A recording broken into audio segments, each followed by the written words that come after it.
Hello, ladies and gentlemen, and welcome back. Root Beer here, wishing you well, and thanking you for joining me as we take a look at question number 9 on the Euclid paper from 2006. Now, personally, I find it's a bit of a toss-up between 9 and 10, which is the harder on any given paper. The reason being, I find that question 10, I don't know if it's going to be the case in this one, so let's not pan down to it. But I find question 10 will often introduce a brand new definition or concept, like this is a Vandenberg number, and this is how we do this. And they'll walk you through it very slowly in A and B, and so you can really understand it, get a lot of part marks. And then C is oftentimes just a very smart application of things you learned in B or A. But question 9, and question 8 especially, but I find 9 is more fiendish for this, it won't introduce something brand new. It will, give you a really complicated geometry question. And you have to know all of geometry, and you aren't really given a good starting point. It's just, here's a really weird looking triangle. It's got this, this, and this. Go to town and find me this or show me this. And you're at a loss as to where to start. Am I on the right track? That sort of thing. So I find 9 can be harder in that sense than 10. Okay. I don't know if that's, as I say, I don't know if that's the case for question number 10 in this one, because I haven't read it yet. But I'm always apprehensive when I do 9 and to some extent 8. 8's guilty of that as well. Okay, so question 9 here. Define f of x is sine to the 6, which is not something we usually see, plus cos to the 6, plus k sine to the 4, plus cos to the 4 for some real number k. So depending on what k we choose, our function here will change. The thing I'm immediately drawn to is these sine to the 6's, cos to the 6's. Not only are they weird and stand out, but they're even powers, because we've also got cos to the 4.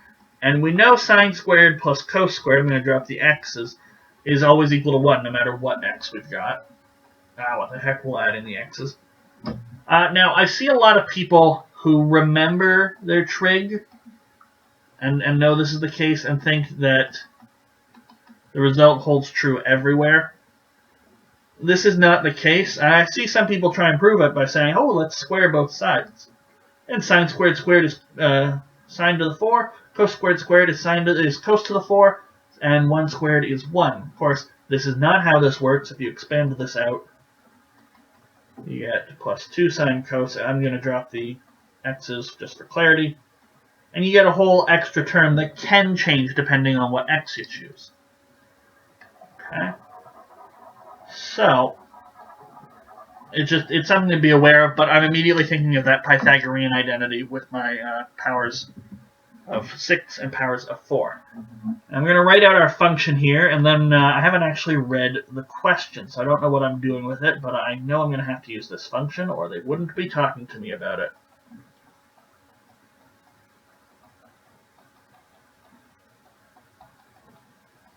Okay.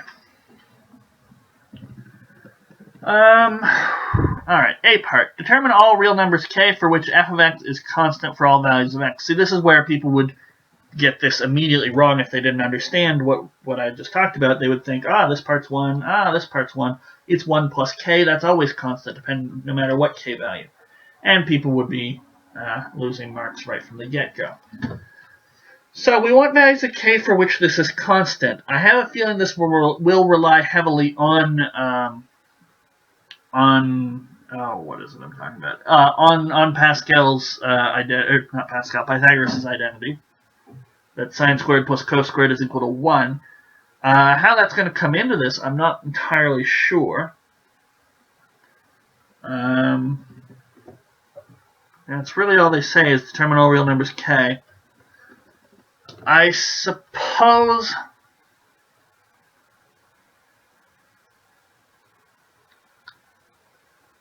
so. Here's what I'm thinking. I'm thinking that maybe we could sort of rewrite this. You'll get sine to the 6. If I were to let, say, y be sine squared, this is what I'm thinking. We'd get y cubed plus negative 1 minus y cubed plus k y squared plus 1 minus y squared. And now we get everything in terms of this sine squared x. And I was about to say, but I don't want to do that because you'll get a cubic out at the end. But I guess you won't because that y cubed will cancel out with this minus y that gets cubed. Is there any reason not to do this? So, it certainly is possible, but then I don't have any cosines, and I don't have any sine squared plus cos squareds that I can say, aha, this is constant. I suppose we might work it down and factor that quadratic really nicely. Well, yeah, let's do that. Let's see what we've got here. So y cubed, and it'll be plus y, or plus 1 minus 3y plus 3y squared minus y cubed. Foiling it out after many years, you can foil this thing very fastly, or very quickly, sorry. Y squared plus 1 minus 2y plus y squared. And then what have we got here? The y cubes will cancel out. And that's really the only thing that's going to cancel out. And we'll get 1 minus 3y plus 3y squared plus k 2y squared plus 1 minus 2y. We'll group everything in terms of y, I guess. 1, you'll have minus 3 and then minus 2k. So we'll do minus 3 plus 2k y plus 3 plus 2k. Oh, well, that's promising. Y squared. So I don't even need to... I mean, I've got it as a quadratic, and that'll be nice in case I ever need to solve for f of x being equal to 0. But we've got 1 plus 3 plus 2k y squared minus y. I don't care what this part is. If this is 0, then we just have a constant of 1. So immediately I can say something to the effect of if 3 plus 2k equals 0, f of x is equal to 1 everywhere. So we can even add in the third symbol, and this just means it's equal to 1 identically, or 1 everywhere. 3 plus 2k, that's going to be 3 is minus 2k, so k is minus 3 halves. So that's a value. That doesn't mean it's the only value. Okay, just because we get something doesn't mean there aren't other ones. We made an assumption that 3 plus 2k is equal to 0. It could conspire that maybe there's some other very special value of k that makes the whole thing constant. I don't think so, which I'll explain in a moment. But just because we have one solution after one train of thought does not mean we have finished the question. Okay? Now, the reason I don't think that any other k value will work, and I will show it, is what's left is, so k has to be constant. So 3 plus 2k is something. But y squared minus y, well, that's sine to the fourth minus sine squared. As x changes, those big numbers will change very wildly. And it's just 1 plus a constant and then a whole bunch of stuff that's changing all the time. You're not going to get a constant f of x out of there. But let's actually show why not. Okay? So for k equal to negative 3 over 2, f of x is constantly 1. Okay? Now, let's suppose k is not equal to negative 3 over 2. So 3 plus 2k is equal to some, I don't know, we'll call it constant c, not equal to 0. Alright, so then f of x is 1 plus c It's not x squared, it's y squared minus y.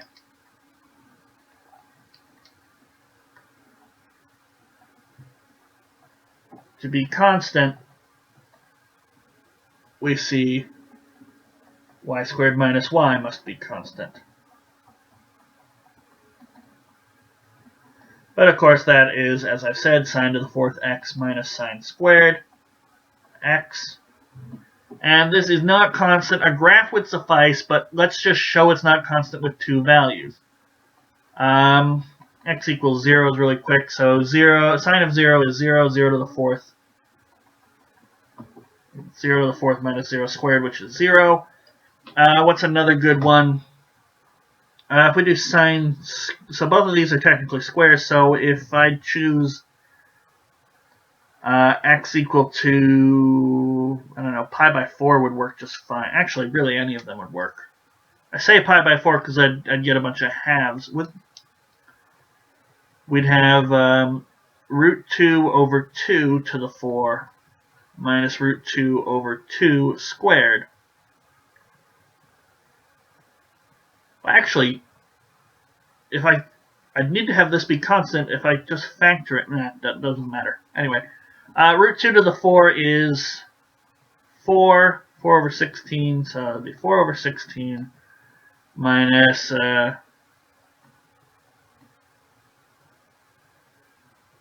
2 over 4.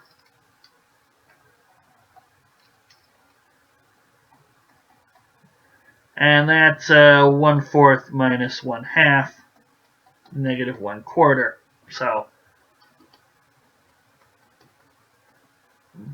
So that tells me that k equals, so no other values will work. So k equals negative 3 over 2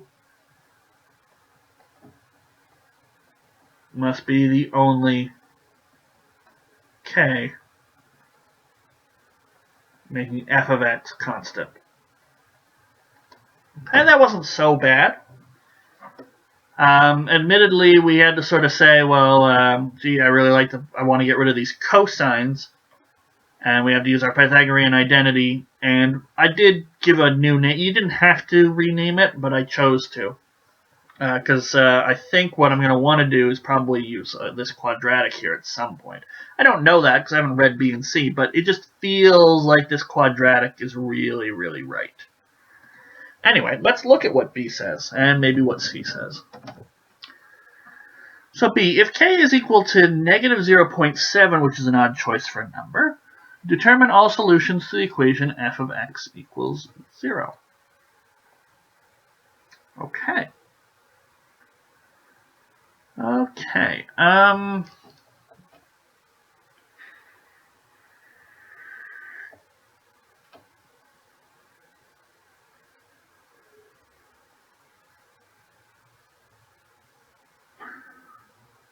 Well, I suppose I can just plug it in. Negative 0.7 is negative 7 over 10. Although, now that the cosines just caught my eye.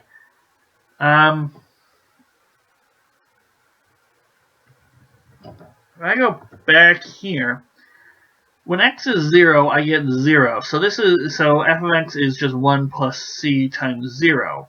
But then that's 1 plus c, or 1 plus 0, so it just should be 1, no matter what k I choose. But if I plug in f of 0 here, I get 0 plus, and then cosine of 0 is 1, 1 to the 6th is 1. So we'll get 1 plus, and then k times 0 plus 1. And depending on the k there, that's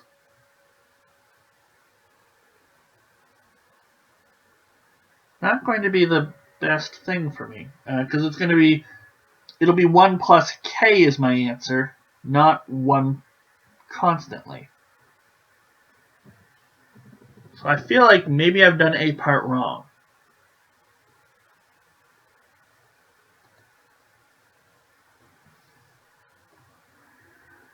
So this is cos squared to the 3. This is y cubed. This is y squared. This is 1 minus y squared. So that's expanded out just fine.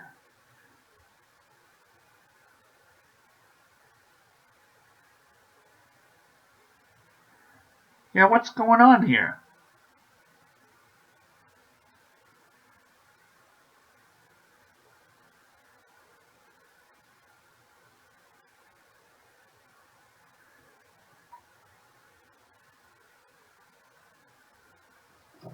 Something's wrong. Something seems definitely wrong here.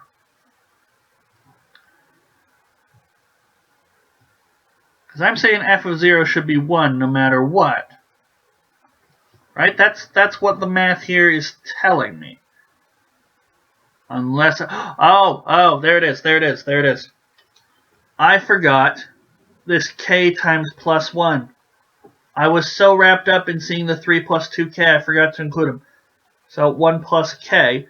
Now, this doesn't actually change anything, but it's important when we have suspicions to track down. This would have caused me a problem, I think, in this question, in B part here.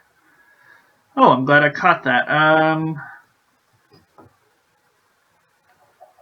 Doesn't change anything because k is still constant, but that explains where the issue is coming from. And everything works out okay. So f of x, 1 plus k plus 2k plus 3 y squared minus y. And I could say sine to the fourth minus sine squared. I'm just going to avoid that. Now I do want to double check, make sure I didn't go through it too hastily. K times plus 1, it's just k. Okay. I'm going to leave it like this. If I need to expand it out, so be it. Now, if k is equal to negative 0.7, well, that's the same as negative 7 over 10. So this is going to be 3 over 10 plus negative 14 plus 30 over 10. That'll be 16 over 10 y squared minus y. All right. And we want the values so that this is equal to 0. Determine all solutions so this equation is equal to 0. Okay, so if this is equal to 0, multiply through by 10, and we'll get 3 plus 16 y squared minus y.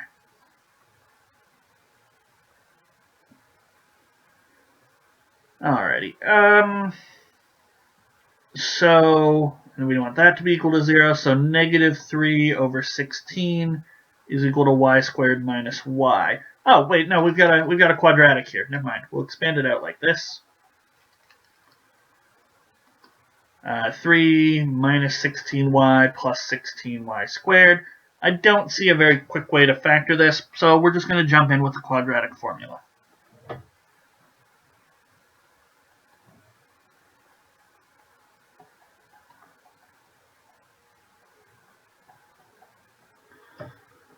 Now, one thing that I'm just thinking about, remember y is sine squared x. So we're going to get y equals with the quadratic formula, but the quadratic formula doesn't care what our other restrictions on y are.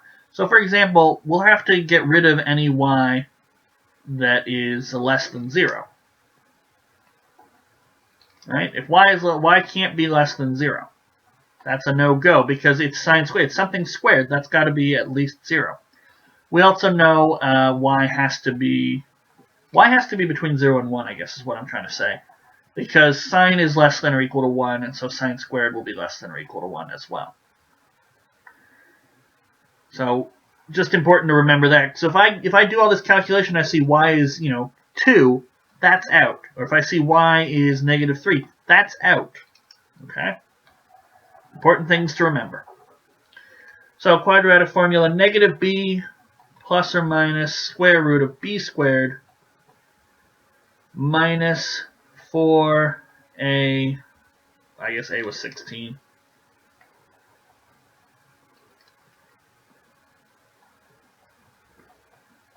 or AC all over 2A.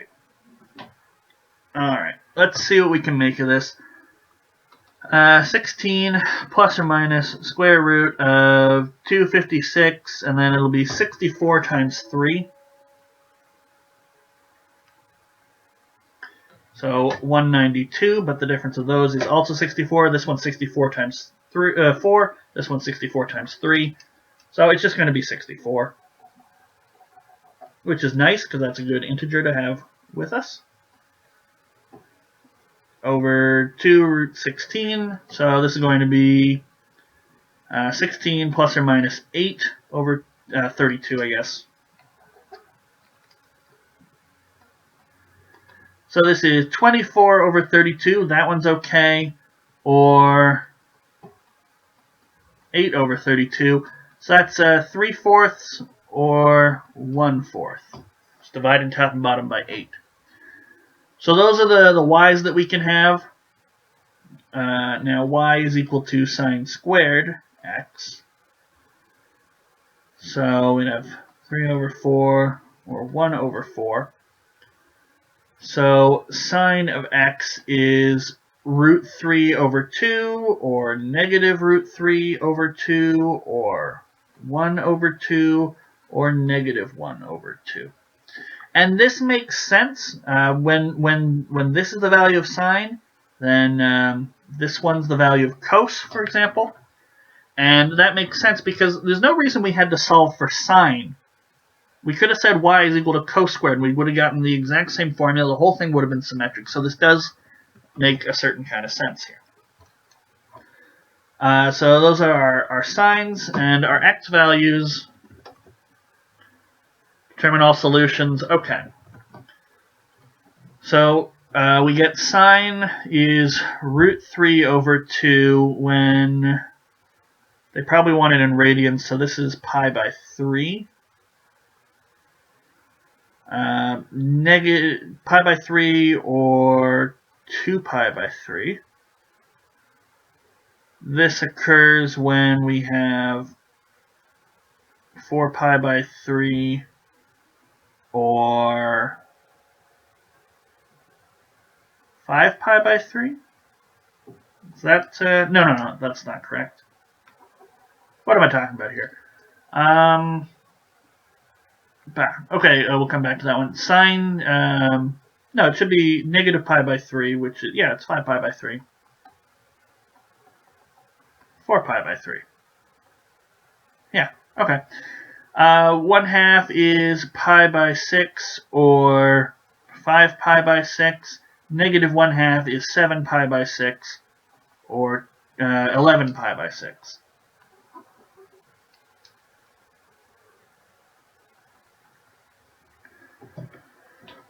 Okay, so those are my answers for x, but we're not constrained. I think they said determine all solutions, and we didn't say f of x is defined between 0 and 2 pi, so we're going to have to do that fun little trick where we add full rotations of the circle.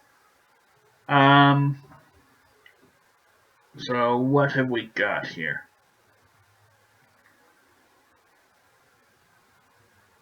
So it's a shame that we have just about everything except for 0 and pi by 2 and pi and 3 pi by 2 in the list. So I'm just going to double check that I didn't make a mistake. Sine can't also be 0 here. So if that were 0, we'd have, no, 1 plus k wouldn't be equal to 0. Okay. So what's the best way to write this? So x is equal to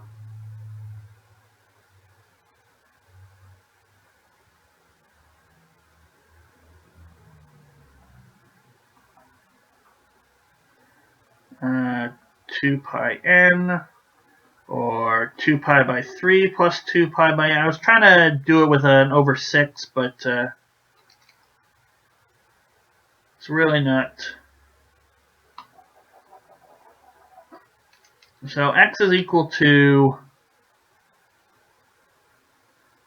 I don't know, n pi by 6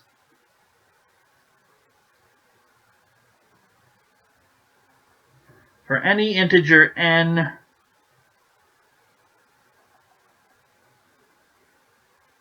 with n not having a remainder, with n not being divisible by 3.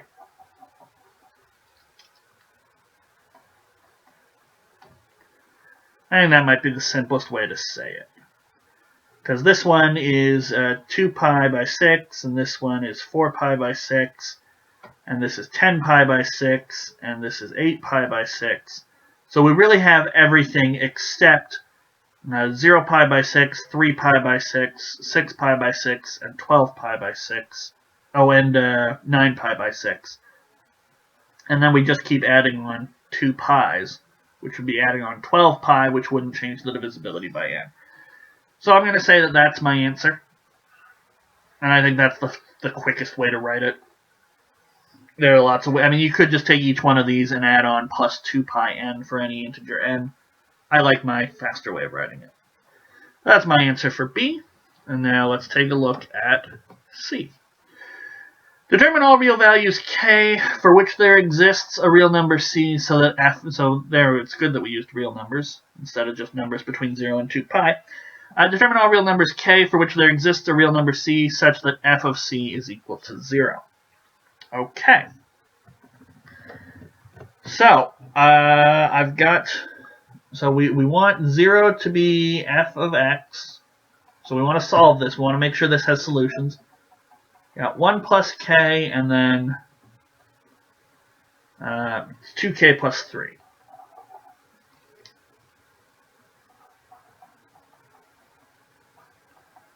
And y squared minus y. And this has served me. I see no reason to re-quadratic it. No,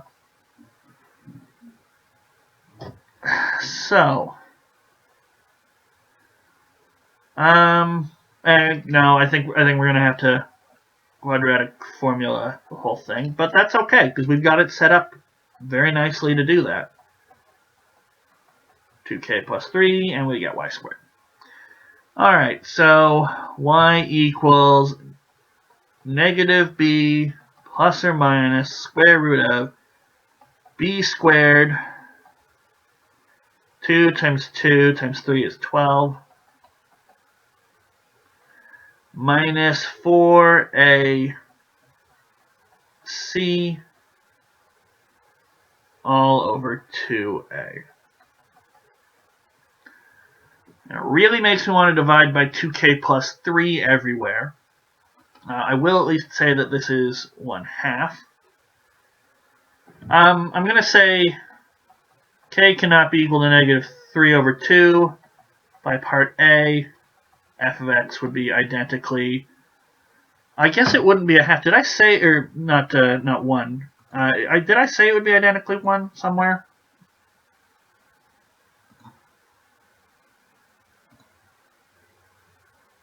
Yeah, I said it would be identically 1. This is not the case. It would be identically negative 1/2.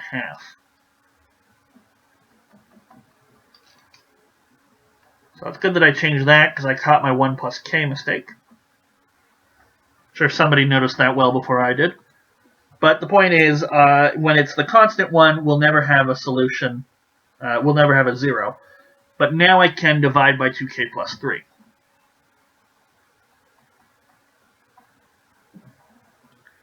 So now I can do that. I can divide by 2k plus 3. Anyway, plus or minus. And now I know there's a 2k plus 3 here, so I'm going to keep that actually. And we're going to have 2k plus 3 minus 4 minus 4k. All over 2 times 2k plus 3. So that'll be negative 1 minus 2k. That's not the nicest thing to work with.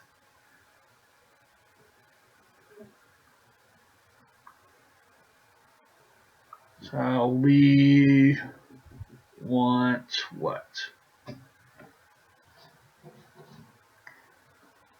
I'll change it to 1/2 plus or minus square root of 2k plus 3, 3 minus 4 is minus 1, and then minus 2k. All over 2 times 2k plus 3. Alright, now, I don't have to have it be an integer, so it doesn't have to be a square, but it does have to be, the stuff under the square root sign does have to be greater than or equal to 0. And then I will get a solution, and then we ask ourselves, well, can it be an actual solution for y? So first I'm going to say, since y is equal to sine squared x, 0 is less than or equal to y less than or equal to 1,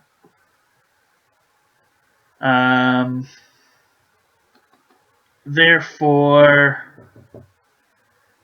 so what can I say about this value? So y is equal to 1/2 plus or minus some d value.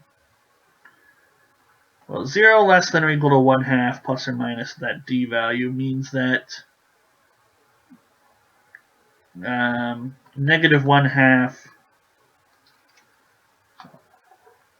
we'll add negative 1/2 to both sides. So negative 1/2 is less than or equal to plus or minus d is less than or equal to 1/2. And so either d is in this range, or if I subtract, or if I multiply everything by negative 2, everything switches around. So d has to be within this range. Okay. So if I want y to be an actual value for sine squared x, and I actually get a solution here, I need to have this d value over here has to lie between 1/2 and negative 1/2. Now d is the square root of 2k plus 3, negative 1 minus 2k, all over 2 dk plus 3. Therefore, multiply everything by 2. We need negative 2k plus 3 to be less than or equal to square root of 2k plus 3, negative 1 minus 2k, less than or equal to 2k plus 3.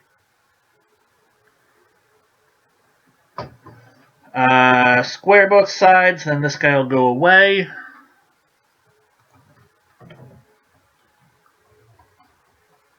Thus, to have a solution, we need to have 0 less than or equal to 2k plus 3, negative 1 minus 2k, less than or equal to 2k plus 3 all squared. Now, I can't divide by 2k plus 3 without, because I don't know if 2k plus 3 is positive or negative. Because that would swap the sign here. So I guess I have two cases really. So I want to solve this for k, and I think I'm very close. So if k is greater than negative 3 over 2, 2k plus 3, so this could be something like negative 1, couldn't it? So this will be greater than 0, so it'll be positive. So we'd have 0 is less than or equal to negative 1 plus 2k less than or equal to 2k plus 3. All right. And then each of these tells me something. Negative 1 minus 2k less than or equal to 2k plus 3.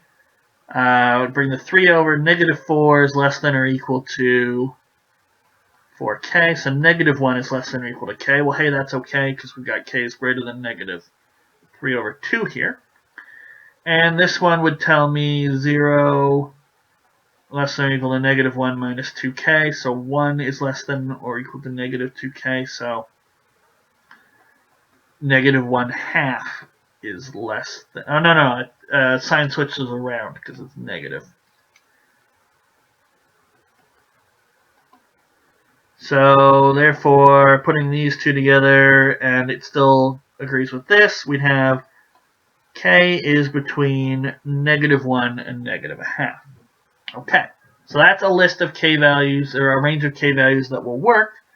And notice that negative 0.7 is in this range, which is our answer from B. Alright, now what happens if k is less than? If k is less than negative 3 over 2, 2k plus 3 is less than 0. And so that means when we divide by 2k plus 3, which we can because it's not 0, the signs will flip around. Okay. And then this one here will tell me, so negative 1 minus 2k less than or equal to 0. Negative 2k is less than or equal to 1. K is greater than or equal to negative 2. So that's not good. So in order for this inequality to hold, which we know it must, k has to be greater than or equal to negative 1/2, but k is less than or equal to negative 3/2, so no solution. So these two contradict each other. They're both saying k has to be in certain ranges that they can't agree on. So I don't even need to look at this one, but what would that be? We'll do it in green as a little side calculation. 2k plus 3 less than or equal to negative 1 minus 2k. We get 4 is less than or equal to negative 4k. Divide by negative 4, and we'll get 1. Negative 1 is less than or equal to k. See, that would agree with this one a little bit. There'd be overlap, and k would have to be less than or equal to negative 3/2, but this makes it fail. Can't satisfy all three of these inequalities, so we get no values of k.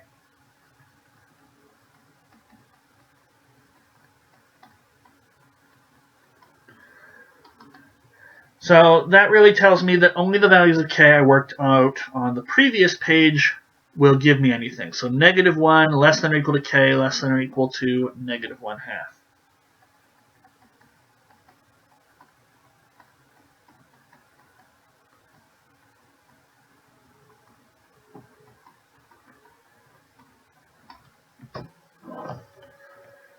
Okay. Now, if that's the case, I would suspect that these endpoints, k being negative 1 and k being negative 1/2, give only sort of one solution, whereas other ones give us multiple solutions. If k is negative 1/2, then we get negative 1 plus 1, so it's a 0 under here. So d would be exactly 0. And we'd have 1/2 plus or minus 0, so we'd get one value for y. Y would be 1/2. You'd have a lot of sine x's that would work, but you'd only get 1/2 as a solution there. And that would be sine of x is plus or minus root 2 over 2. So that would be the pi by 4 stuff.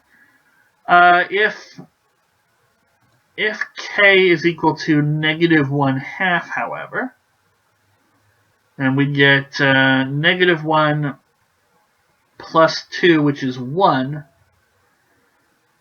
And we get root 2k plus 3 over 2k plus 3. And that would be multiple solutions, which I'm not exactly the happiest with. That just becomes 1, and then we have square root of... But if k is negative 1, then this is 2 times negative 1 is negative 2, plus 3 is 1. So we get 1 times 1, so it'd be 1/2, and we'd get 0 and 1 as our solution. Okay. That has no bearing on the actual answer. We finished off the question. We have the values of k that work. I just wanted to check those endpoints to see if they were anything interesting. But there we go. That finishes up 9. It wasn't as bad as I was fearing. Probably would have been a little worse if I sort of right off the bat rearranged this and got rid of these cosines. I don't think that was an unreasonable step. I think if you're trying question 9, that's probably the first thing you did as well. But, maybe you had a different way of doing it. That's entirely possible. Waterloo might have had a different way of doing it. You can always check their solutions by clicking the second link in the description. It'll take you to all their past contests, including solutions, and I think including results. So you can check. Maybe the official solution is something different than what I did. Maybe it's exactly the same word for what I did, although I highly doubt that because they're much better at writing up their solutions than I am. But and then maybe you had a third way that I or Waterloo didn't even get. So if you did, I'd like to hear about it in the comments. But other than that, we're going to move on to question number 10, finish off this Euclid paper. So I will see you for that in the next video. Take care.